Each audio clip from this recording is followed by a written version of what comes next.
Salute, salute, salute to everybody. This is your boy, not King Jr. anymore. It's JR Boxing Talk. I'm done with King Jr. That name is no longer. I'm going to use my actual initials, not Junior, because I'm not a junior. It's going to be JR Boxing Talk. So, enough said. Let's get into the video. This is my final prediction between Errol Spence Jr. and Terence Crawford. We're going to talk about the press conference. Terence Crawford. I don't know why you looking angry for, my guy. You can look mad. You can talk all the emotional trash all you want. It's not going to stop Errol Spence from whooping your ass, dude. Like, I truly believe that Errol Spence is going to whoop your ass. And like it or not, it's going to be the same ass whooping that he gave to Eudanis Ugas, but this time it's going to be worse. And the reason why I'm picking Errol Spence Jr. because all the odds are against Errol Spence Jr. Everything is against Errol Spence Jr. Even Vegas is picking Terence Crawford to beat Errol Spence Jr., which I don't think is going to happen. I think Terence Crawford has officially reached out of his prime. You remember, guys, I said Terence Crawford is at his absolutely best of his prime? I think his absolutely best of his prime is faded away. He don't look confident, in my opinion. He don't look confident for this fight. Yeah, he was showing that he was working hard, training hard. I'll give you that. But you still don't look confident enough to beat Errol Spence Jr. And another thing, that southpaw to orthodox stance, that is going to be thrown out the window. You know why? Terence Crawford has not utilized his orthodox and southpaw stance, his switch hitting position, since 140 pounds. And I stand on that as well. 140-pound Crawford was versatile. He was slick. He was a raw dog. And he was making his opponents looking absolutely silly at 140 pounds. When he got to 147, Crawford was looking pretty decent. Not good. Decent, I say. He didn't start the switch hit anymore. He didn't start to do it anymore. Go back to that Shawn Porter fight. Go back to that David Avanesian fight. Go back to a couple of Terence Crawford fights at 147 pounds. For the first couple rounds, maybe 2 to 3 rounds, Terence Crawford will start to use the orthodox stance. But throughout the fight, he stays in the southpaw stance.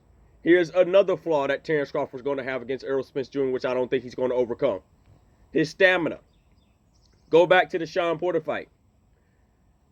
If you go look at that fight when Andre Ward was commentating that fight, Andre Ward looked at Terence Crawford in the 7th round. Terence Crawford, he said he looks completely gassed. You cannot be completely gassed against Errol Spence Jr. If you show signs of you being gassed, Errol Spence is going to take advantage of that. He's going to get even close to you, and he's really going to dig into the body, and he's going to start breaking bones. So, my guy, I hope you are ready.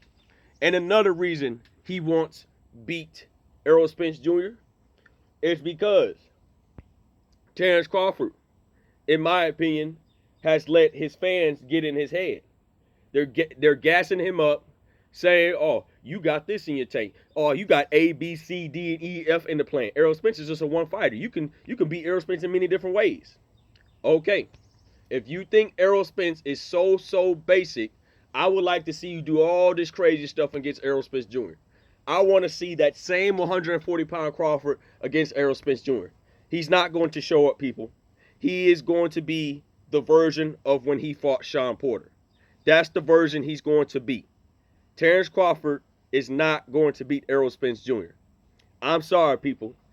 Y'all underestimate Errol Spence Jr. too much. He's not the same fighter when he was at 35. He's not the same fighter when he was at 140. At 147, he is a completely different fighter than what we've seen. In my opinion, Terence Crawford, you have a chance. I'm not going to say you don't. You have a chance to beat Errol Spence Jr. It's just not going to happen, Terence Crawford. I'm sorry. It's just not going to happen. Because you know why it's not going to happen? And this is a very strong reason, and I don't care what you people say. Terence Crawford resume. He brought up the notion that it doesn't care about resume. It doesn't care about resume. I fought tough for competition.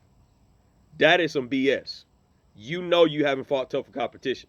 So you need to stop that damn lying. Errol Spence is going to be your hardest opponent on your resume. So would I say this, for example? Would Terence Crawford have a little bit fresher legs fought by him fighting easier opponents and some good opponents that out of their prime? Yes, he might have a little bit of fresher legs, but it's not going to be much. Like this, okay? You know how you play a game, right? In the game, you play against opponents that really don't know the game and you're experienced, right? That is Terence Crawford. He's fighting guys that has just a little bit of experience, but he making it look too easy. He hasn't challenged himself. He hasn't pushed himself. So let's be real, people. Who the hell is Hank Lundy? Who is Julius Ndongo? Who is Thomas Delorme? Who is Victor Postal? Who is Jeff Horn? Who is David Avanesian? Who is all them people?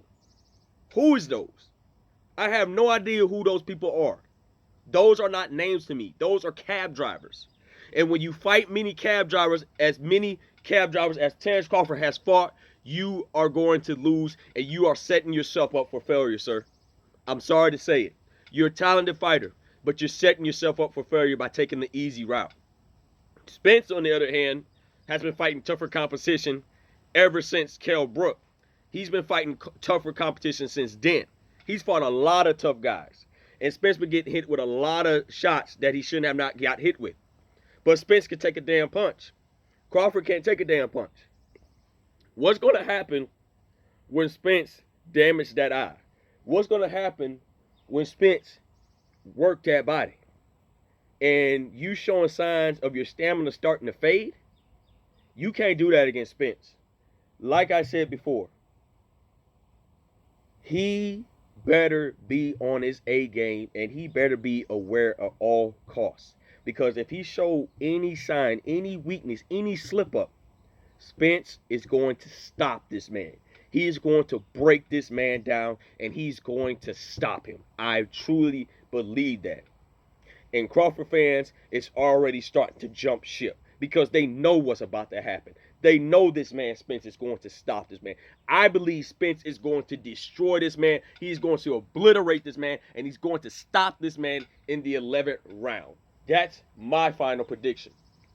Because Terence Crawford's not the same fighter. I said this for many, many, many months. He's not the same fighter as 140. You can play all that mid-range game as you want. Errol Spence has just a much better mid-range game as you possibly could think, and people underestimate that. Errol Spence has just as good a footwork as you. Errol Spence is a better southpaw than you. Errol Spence can take a punch better than you. And Errol Spence is more durable. He has more endurance. He has more stamina. He has all the toolbox, all the package. And he's basic. And people critique that. So all you fans out there saying Errol Spence like this, he ain't a hell of a fighter. He's just basic. He ain't got no pizzazz.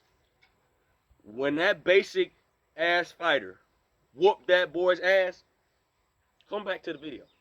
Talk all the trash. If he beat Errol Spence, say, your boy lost. Your boy. Run in the comment section. Say it. Say it all you want. I don't care.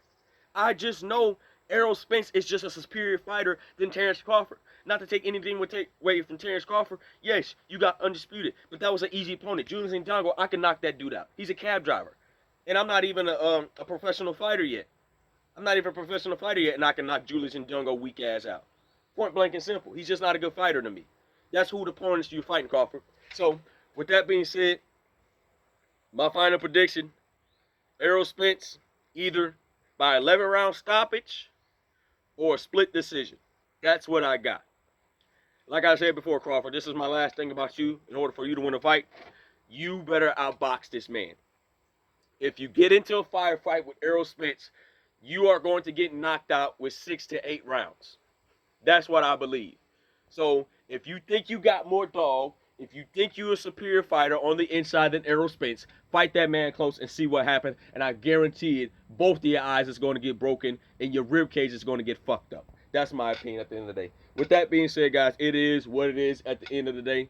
Make sure you hit that like button. Make sure you hit the subscribe button on your way in and on your way out. This is your boy, JR Boxing Talk. We will be back with some more boxing news. I'm out of here, y'all. Peace.